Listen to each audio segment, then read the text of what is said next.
Hey there, Mama. Welcome back to the show. In today's episode, we are going to find you some time. Time to take care of you and start to prioritize your own health goals.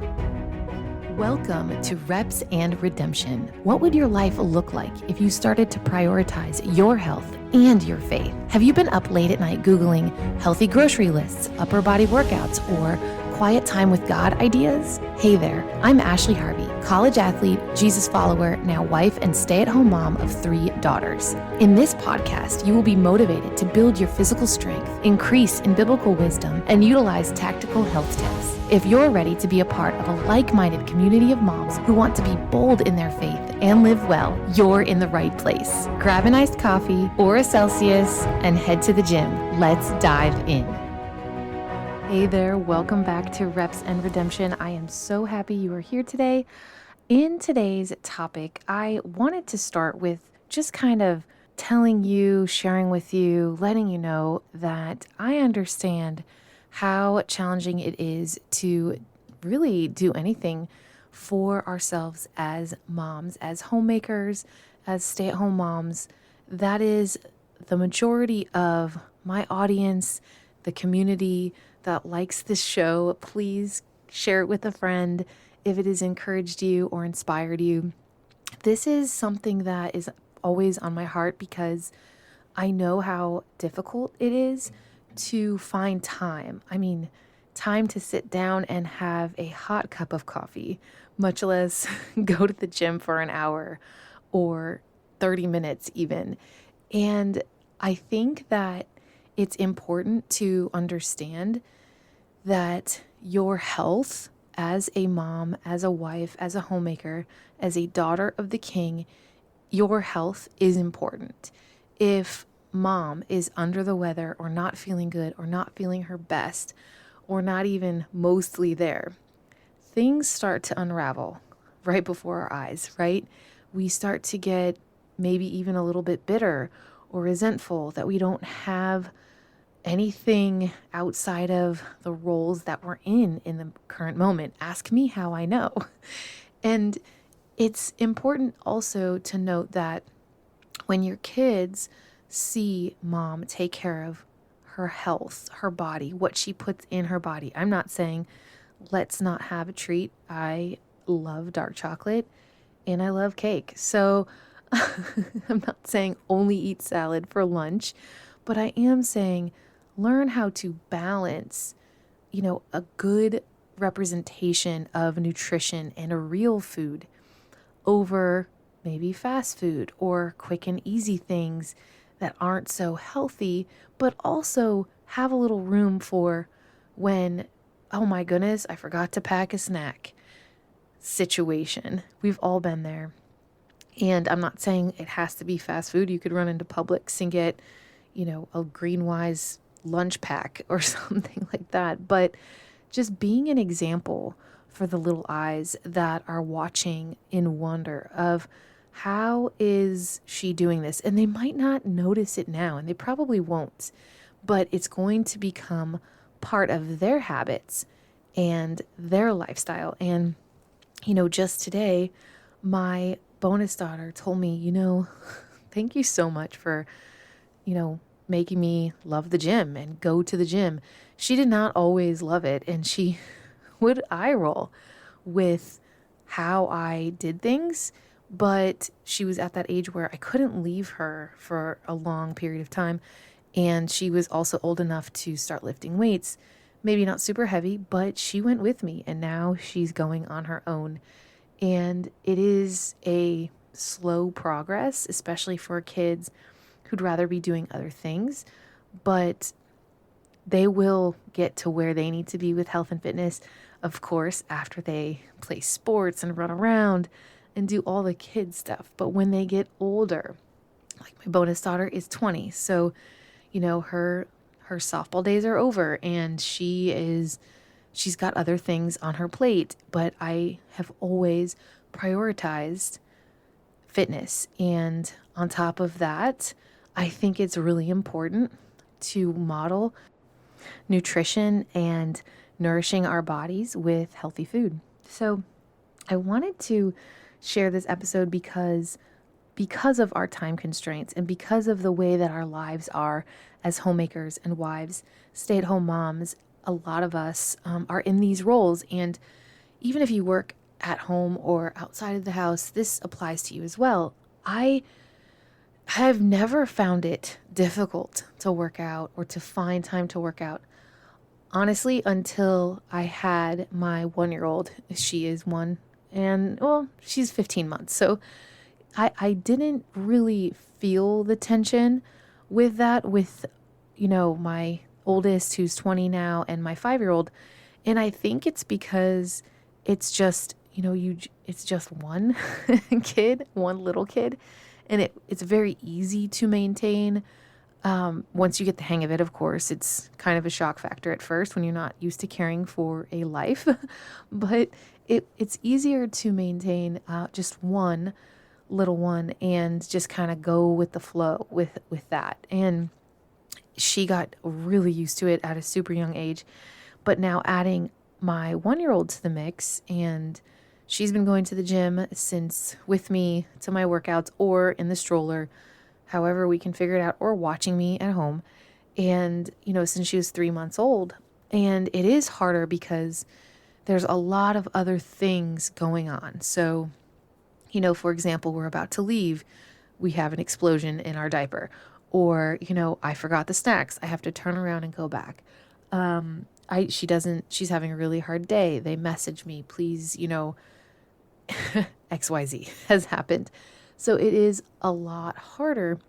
And I have learned over the years a couple tips and tricks with, having an older daughter, a bonus daughter, a 5-year-old, and now a 1-year-old.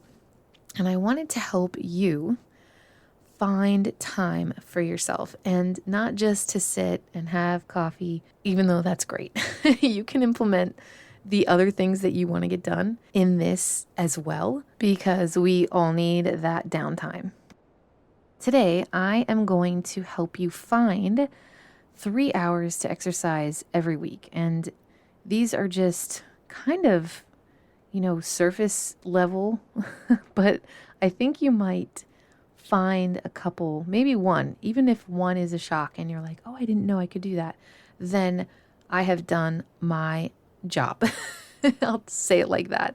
So what I like to do is I do like to go to the gym 4 days per week, and I like 45-minute workouts. And there's a couple of reasons for that.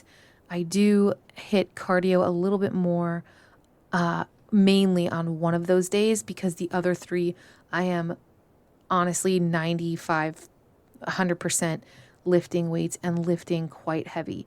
So I do want to split it as well.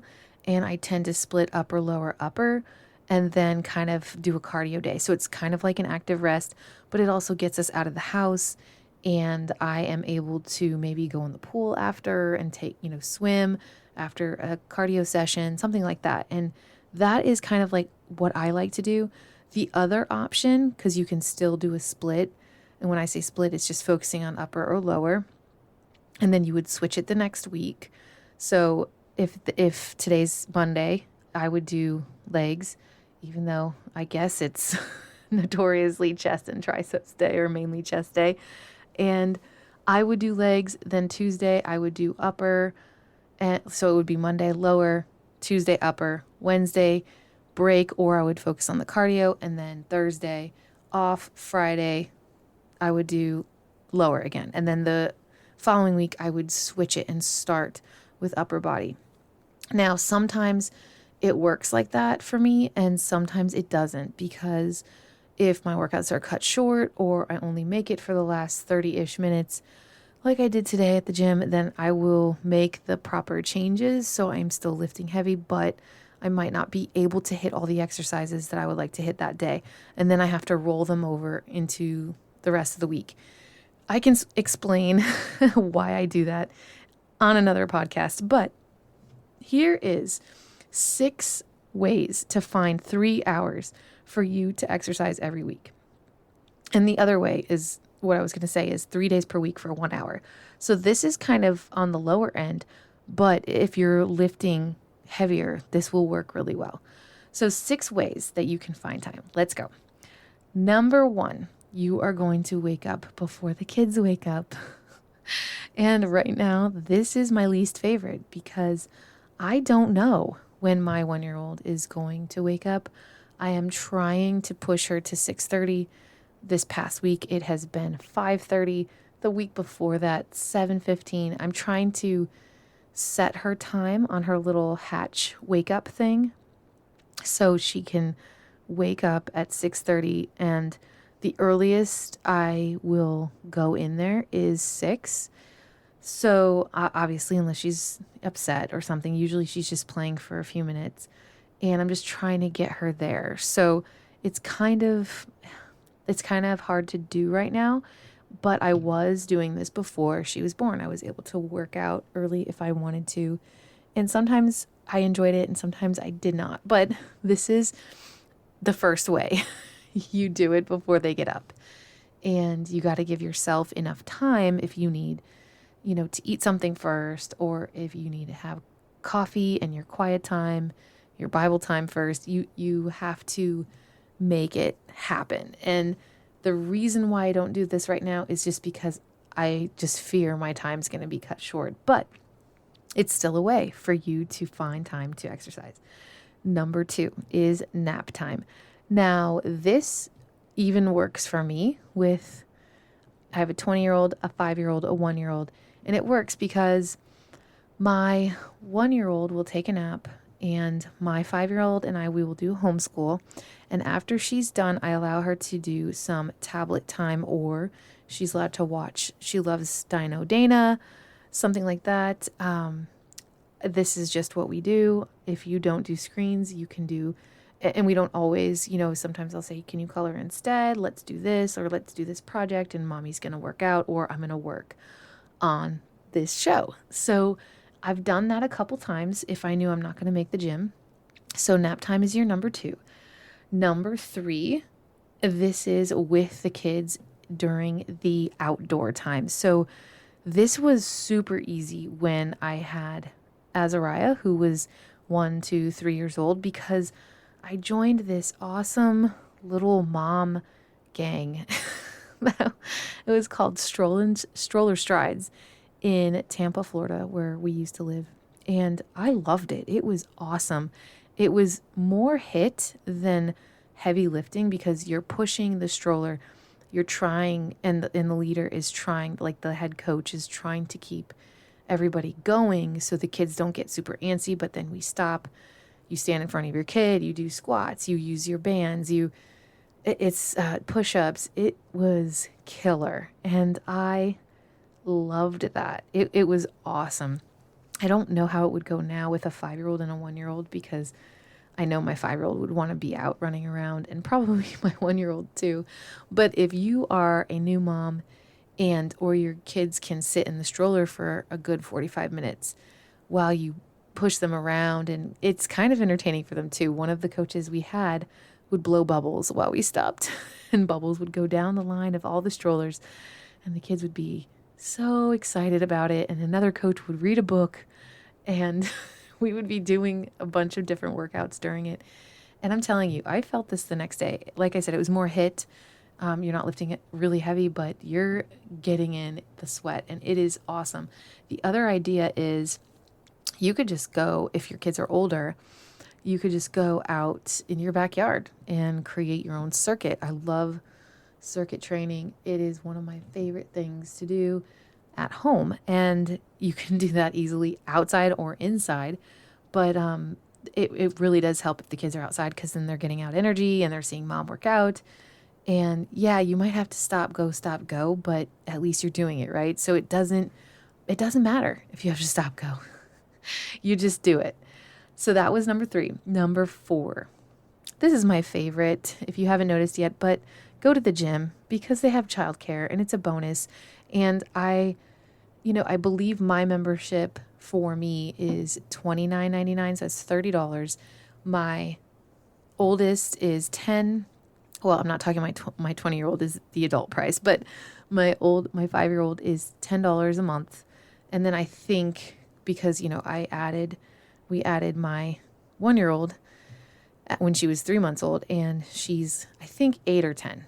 But still, it's $20 for the month for 2 kids and 2 hours a day, 5 days a week or 6 days a week. And actually, I think they opened, we don't go on Sunday, but they opened on Sunday. So you could go every day, 2 hours a day, 7 days a week. And let me tell you, this is my favorite because they get to play in a huge space, color. There's more than 2 teachers at any given time. And they, you don't have to pack snacks or anything. They don't allow food. They call you for diaper changes. Some places will do that, but I actually like it this way because it's just better. I think it's more like they have fun with the kids and they're more there to play and make sure everyone is safe. And then if mom is needed, they text mom. If they can't, get a hold of her text, they will call. And it just works out really well. And it's I kind of treat it like my mom break too. So if I get my 45-minute to an hour workout and I know they're okay, like I'm not really worried about my 5-year-old. She loves it. She'd be there all day if she could, but I'm worried more about my 1-year-old. Like, okay, is she hungry? Does she, what does she need? Is she okay? So I might go peek in there. And if I have time and I brought my stuff, I'll get a quick shower and get ready for the rest of the day. Or I'll jump in the pool and do like 5 laps and call it good. And it is just so refreshing to have that break. And which is honestly one of the reasons I like to go 4 days a week, because it just rejuvenates me and helps them get a little break from the house. I mean, we're already paying for it. It's, I know they cost $20 a month, but there's a lot you could do. You can blow $20 in one day in one coffee order, right? So it is totally worth it, in my opinion. So that was my favorite. Number 5, when your husband gets home. So it's a great time for, dad and kids to reconnect. Maybe after he has if like my spouse, he has a long drive home. So I always tell him like, do what you need to do on the way home. Like either listen to a podcast or pray or have complete quiet. Because when he walks through that door, these girls go crazy. They just love their daddy. And I love that. I love it so much. And, I'm just like, be ready. But several times I have, especially when we first moved to an apartment we lived at before this house, we had a gym in walking distance. So it was very easy for me to go, and he would be with our, now 5-year-old for an hour, and I would just go work out.